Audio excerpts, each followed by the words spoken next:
So we have only one action with this test. Okay, one thing you have to remember is that environment variable can be accessed by different actions within the same test, okay, where it is defined. Now we have defined the environment variable for basic operation test over here. So this value can be accessed only within the actions in this test, whereas the built-in can be accessed from anywhere. However, there are certain values like test name which depends on your test name. So the values of these variables will change for different tests.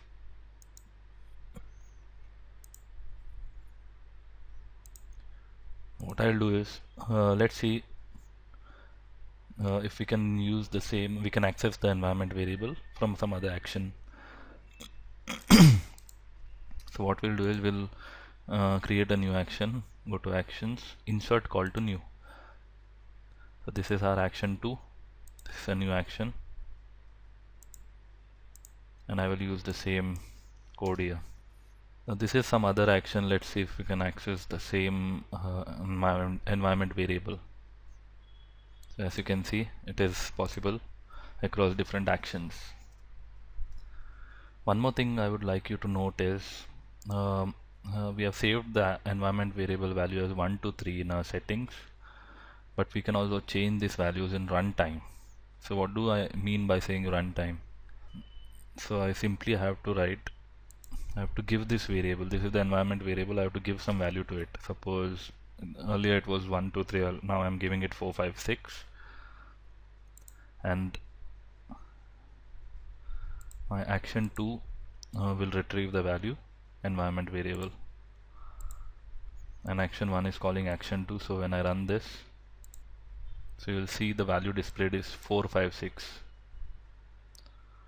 Now this value is displayed when I run this step, but what if I run this step that is printing environment variable directly without running without setting the environment variable? So when I run from this step, it will again display 1 2 3.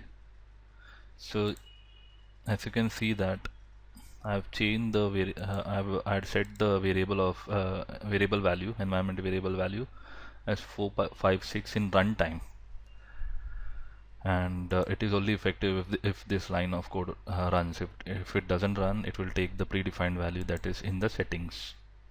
And like I said, we have a local object repository associated with actions, and we also have functions which are associated with actions.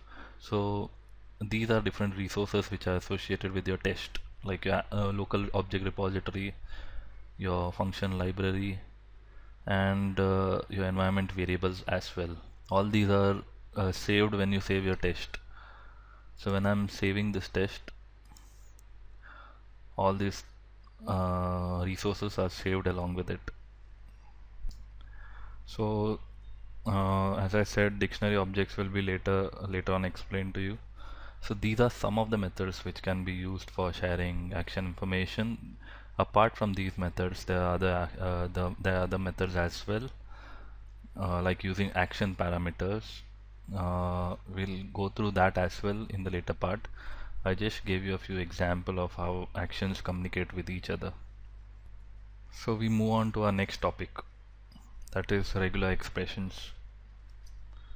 Regular expressions enable QTP to identify objects and text strings with varying values. So to give you an example, suppose just imagine that there's an application having 4 objects on it. Say for